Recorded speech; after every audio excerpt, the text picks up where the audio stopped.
Baghdad کی سرزمین کو کون نہیں جانتا ہے؟ جانتے ہیں نا، بغداد مشہور سرزمین ہے، عباسیہ حکومت تھی، اور عباسیہ حکومت کا جو ہیڈ کوارٹر تھا نا وہی تھا، دارالسلطنت بغداد۔ بغداد کی زمین کی ایک لمبی داستان، لمبی تاریخ ہے۔ بتایا جاتا ہے کہ لاکھوں میل تک عباسیہ حکومت پھیلی ہوئی تھی۔ تو اس دور کے جو بادشاہ تھے، بادشاہ وقت، انہوں نے لگ بھگ 90 سے زیادہ صوبوں کے گورنر کو اپنے یہاں دعوت دی۔ 90 صوبوں کے گورنر جب بادشاہ کے یہاں شاہی محل میں داخل ہوئے، اس واقعہ کو ذرا دلچسپی سے آپ سننا، رونگٹا کھڑا کر دینے والا واقعہ ہے یہ، کہ لوگ اپنے رب سے کس طرح سے محبت کرتے تھے۔ 90 سے زیادہ صوبوں کے گورنر شاہی محل میں داخل ہو چکے ہیں۔ بادشاہ وقت نے تمام گورنروں سے صوبے کے حالات پوچھے، اور پوچھنے کے بعد انعام و اکرام سے نوازا۔ اور دوسرے دن بادشاہ وقت نے اپنے شاہی محل میں تمام گورنروں کو کھانے کی دعوت دی۔ تمام گورنر کھانے کے لیے بادشاہ کے یہاں پہنچ گئے، اور جتنے وزیر تھے، وزراء، وہ بھی شاہی محل میں موجود تھے۔ تو جو ہی تمام گورنر دسترخوان میں بیٹھ کے کھانا کھانے لگے، تو اچانک ایک وزیر کو چھینک آ گئی۔ چھینک سمجھتے ہو نا؟ یہ چھینک کسی کے اختیار میں نہیں ہے، آپ روک سکتے نہیں اسے، اور روکنا بھی نہیں چاہیے۔ چھینک آئی تو پٹاپٹ 3 مرتبہ چھینک آ گئی۔ کتنی بار؟ 3 بار۔ کس کو؟ وزیر کو۔ شاہی محل میں اب کھانا کھاتے وقت کسی کو 3 مرتبہ چھینک آ جائے، ناک سے جو پانی نکلتا ہے، تو اگرچہ وہ پاک ہے لیکن لوگ کراہت محسوس کرتے ہیں۔ کسی کے سامنے اب چھینک دو، ناک سے ریت نکالو، تو انسان کراہت محسوس کرتا ہے۔ اب شاہی محل میں دعوت چل رہی ہے، تمام گورنر صوبے کے آئے ہوئے ہیں، بادشاہ کا وزیر اچانک 3 مرتبہ پٹاپٹ چھینک دیا۔ بادشاہ جلال میں آ گیا۔ جلال میں آ کر اسی وقت بادشاہ نے حکم جاری کر دیا کہ وزیر، آج سے شاہی محل میں تمہاری کوئی جگہ نہیں، میں وزارت سے تمہیں نکالتا ہوں۔ نکال دیا، شاہی محل سے وزیر کو نکال دیا، برخاست کر دیا۔ وہاں سے وزیر بیچارہ چلا گیا، محفل برخاست ہوئی، سارے گورنر اپنی اپنی جگہ پہ واپس چلے گئے۔ تو بادشاہ وقت نے دوسرے شخص کو وزارت کی ذمہ داری دی۔ تو وہ وزیر جب کام وغیرہ سنبھالنے لگا تو وزیر کہنے لگا، بادشاہ وقت ایک بات پوچھنا چاہتا ہوں، وہ بات یہ کہ جس وزیر کو اپنے شاہی محل سے بھگایا ہے اس کا جرم کیا تھا، اس کی خطا کیا تھی؟ تو بادشاہ وقت نے کہا کہ ہمارے وہاں دعوت چل رہی تھی، تمام گورنر آئے ہوئے تھے، اسی دعوت کے بیچوں بیچ میں ہمارا وزیر 3 مرتبہ چھینک دیا، جس کی وجہ سے میں نے اسے وزارت سے نکال دیا ہے۔ تو وہ جو نیا نیا وزیر آیا تھا وہ کہا، بادشاہ سلامت، آپ کی بادشاہت آپ کو مبارک ہو، میں آپ کی وزارت کو ٹھکراتا ہوں، میں بھی نکلتا ہوں یہاں سے، مجھے نہیں چاہیے آپ کی وزارت۔ تو بولے پھر کہاں جاؤ گے؟ کہا میں تمہارے جیسے بادشاہ کے تلوے چاٹنے کے لیے اس دنیا میں نہیں آیا ہوں، میں حقیقی بادشاہ کے پاس جاتا ہوں جو زمین و آسمان کا مالک ہے، انہی کی تلاش کرنے جا رہا ہوں، انہی سے ملنے جا رہا ہوں، انہی کی تلاش کرنے جا رہا ہوں، تمہارے جیسے بادشاہ کے تلوے مجھے نہیں چاٹنے۔ استعفیٰ دے کر وہاں سے کہاں گیا پتا ہے؟ بغداد کے بہت بڑے ولی کامل حضرت جنید بغدادی، نام سنا آپ نے؟ جنید بغدادی رحمت اللہ تعالی علیہ۔ یہ شخص گیا جنید بغدادی کے پاس، اور میں نام بھی بتا دیتا ہوں اس کا، آخری میں بتاؤں گا تاکہ آپ کی دلچسپی بنی رہے، یہ بھی بہت بڑے اللہ کے ولی بنے۔ تو یہ گئے کہاں؟ جنید بغدادی کے پاس۔ جنید بغدادی کے یہاں محفل لگی ہوئی تھی، بہت سارے مریدین بیٹھے ہوئے تھے، واعظ و نصیحت ہو رہی تھی، یہ بھی جا کے محفل میں بیٹھ گیا۔ 3 دن تک حضرت جنید بغدادی نگاہ اٹھا کر اس کے طرف دیکھے بھی نہیں۔ بات سمجھے آپ؟ اب محفل میں کتنے سارے لوگ بیٹھے ہیں، میں دیکھ رہا ہوں نا آپ سب کو، تقریر کر رہا ہوں، سب کا چہرہ دیکھ رہا ہوں۔ جنید بغدادی کی محفل میں وہ 3 دن تک واعظ و نصیحت سنتے رہے، پیچھے نماز پڑھتے رہے، آگے پیچھے گھومتے رہے۔ جنید بغدادی نے 3 دن تک نظر اٹھا کے دیکھا بھی نہیں۔ امام صاحب یا کوئی مولانا کے پیچھے آپ 1 دن 2 دن گھومو، اگر وہ آپ کی خیریت نہ لے تو آپ فوراً چھوڑ کے چلے جائیں گے، ہے نا؟ وہاں 3 دن ہو گیا ہے، جنید بغدادی نے نظر اٹھا کے دیکھا بھی نہیں ایک بار۔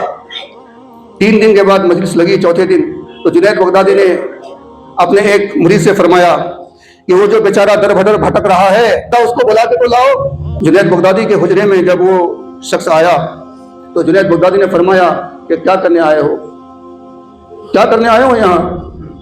تو وہ شخص کہنے لگا، حضور میں مومن بننا چاہتا ہوں۔ کیا بننا چاہتا ہوں؟ مومن۔ देखो मुसलमान सब है, मैं इसकी तफसीर पहले भी बयान कर चुका हूँ, आज भी सुना थोड़ी देर। मुसलमान तो सब है, ला इलाहा इल्लल्लाह मुहम्मद रसूलुल्लाह जो पढ़ते हो, जबान से इकरार करते हो, उर्फन उसको मुसलमान तो कहा जाता है। अंदर क्या है कुछ पता नहीं, अंदर तुम्हारे दिल में क्या है वो किसी को पता नहीं है, लेकिन जाहिरी तौर पर उसे मुसलमान कहा जाएगा, लेकिन मोमिन नहीं है। हर आदमी मोमिन नहीं है। मोमिन की तारीफ अलग है। मोमिन उसे कहते हैं जो दिलो जान से माने, मोमिन उसे कहते हैं जो दिलो जान से माने, उसे कहते हैं मोमिन। तो जुनैद बगदादी के दरबार में पहुंचा, कहने लगा हुजूर, बादशाह दुनिया को लात मार कर आपके यहाँ आया इसलिए हूं तो मोमिन बन जाऊं और बादशाह हकीकत से मुलाकात कर लूं, इसीलिए आया हूं। तो जुनैद बगदादी ने फरमाया, अच्छा तुम शाही महल में थे, वो नरम नरम बिस्तरा, वो लजीज खाना, वो मुर्गा मुसल्लम, वो बेहतरीन चीजें, वो खुशबूदार महल, वो आलीशान बिल्डिंगें, ऐसे महल से रह करके आए हो? कहा जी हुजूर मैं वहां से आया हूं। तो जुनैद बगदादी ने फरमाया, ऐसा करो कि गंधक की बोरी ले लो और 1 साल तक बाजार में जाके इसकी तिजारत करो। गंधक समझते हो आप? बहुत बदबूदार चीज होती है, इसकी महक अजब किस्म की होती है।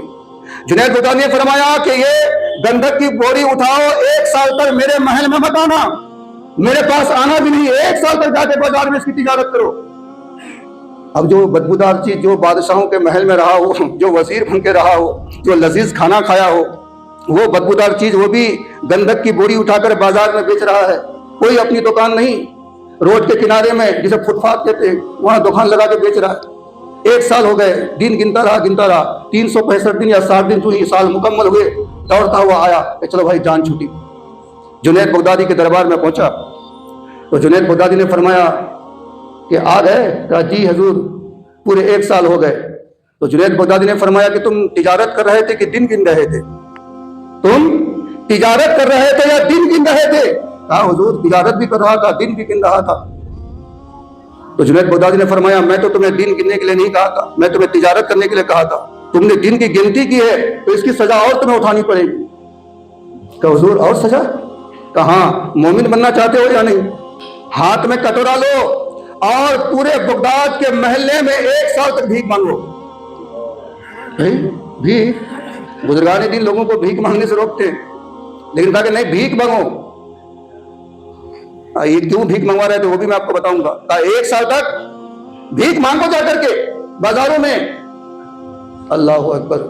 1 साल हो गए, 1.5 साल हो गए, अब 2 साल होने वाले हैं, अभी तक पहुंचे नहीं, अभी तक वापस पहुंचे नहीं। 1 साल से ज्यादा, 1.5 साल 2 साल होने वाले, अभी तक पहुंचे नहीं।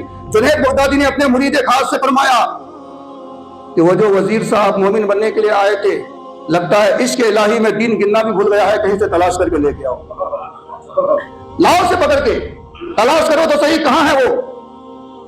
तो जब लोग तलाश करते करते पहुंचे बगदाद की गलियों में तो देखा कि वो कटोरा लिए लोगों के मकान के आगे आगे घूम रहे हैं। जुनैद बगदादी के दरबार में हाजिर किए तो जुनैद बगदादी ने पूछा, ऐ फकीर, पहले वजीर कह रहे थे, अब क्या कह रहे हैं, ऐ फकीर इधर आओ, बताओ मैं कौन हूं?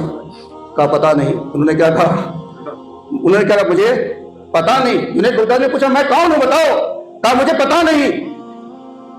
कहा ये बता सूरज किधर निकलता है? कहा मुझे उसकी भी खबर नहीं। सूरज किधर गुरूब होता है? कहा उसकी भी खबर नहीं। मशरिक और मगरिब किधर है? कहा उसकी भी खबर नहीं। ऊपर नीचे किधर? कहा मुझे उसकी भी खबर नहीं। जुनैद बगदादी ने फरमाया, अब तुम मंजिल में पहुंच जाओगे, अब तुम मंजिल में पहुंच जाओगे। जुनैद बगदादी ने सर पे हाथ रखा। क्या रखा? सर पे हाथ रखा और फरमाया कि एक लिस्ट तैयार करो, क्या तुम्हारे जिम्मे कोई लेन देन बाकी है, कोई कर्ज बाकी है, किसी का दिल दुखाया है, किसी को गाली दी है, कहीं तुमने झूठ बोला है, कहीं तुमने फरेब किया है, कहीं तुमने धोखा दिया है, कहीं तुमने रिश्वत लिया है, ये तुमने सारे काम किए हैं या नहीं किए? जुनैद बगदादी ने जो ही सर पे हाथ रखा सारा नक्शा नमूदार हो गया, वो सब कुछ लिखा। जुनैद बगदादी ने फरमाया, और 1 साल लेता हूं, जाओ सबसे माफी मांग करके आओ, जाओ सबसे माफी मांग करके आओ। वो शख्स गया, 1 साल माफी मांगने में लगा दिया, 1 साल माफी मांगने में लगा दिया। क्यों? इसलिए कि मोमिन वो नहीं होता है जो जबान से झूठ बोले अपने को मोमिन भी कहे। वो मोमिन कभी नहीं हो सकता कि सर सजदे में हो दूसरे तक वही झूठ हो।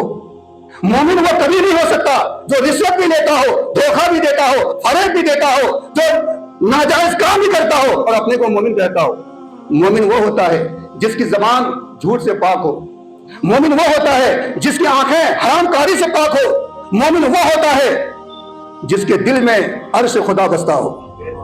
मोमिन वो होता है कि जिसके दिल में अर्श इलाही, अर्श खुदा बसता हो। दिल में फरेब, दिल में धोखा, दिल में तकब्बुर, दिल में हसद, दिल में नफरत, वो मोमिन नहीं होता। 1 साल माफी मांग करके जुनैद बगदादी के दरबार में पहुंचे तो जुनैद बगदादी ने सर में हाथ रखा, हाथ रख के पूछा, अब ये बता, ऊपर देखता है तो क्या नजर आता है, नीचे देखता है तो क्या नजर आता है? कहने लगा, हुजूर, ऊपर देखता हूं तो अर्श आज़म दिखाई देता है, नीचे देखता हूं तो तहत दिखाई देता है। क्या पता चला? ये 3 काम जो करवाए ना, पहले गंधक बेचवाया कि ये बदबूदार चीज बेचोगे तो दुनिया की लज्जतें भूल जाओगे, दुनिया की लज्जतें भूल जाओगे, और दर बदर जो भीख मांगोगे, लोग तुम्हें धुतकारेंगे, ताना देंगे, तो सारा गुरूर उतर जाएगा, सारा गुरूर उतर जाएगा। और तीसरा काम जो करवाया कि सबसे माफी मांग लो ताकि तुम्हारे ऊपर कोई कर्ज बाकी ना रहे, इसलिए कि जो 1 दिरहम या 1 रुपया कर्जदार होकर मरता है, अल्लाह तबारक व तआला उसकी रूह को जमीन और आसमान के दरमियान भटकाते रहता है।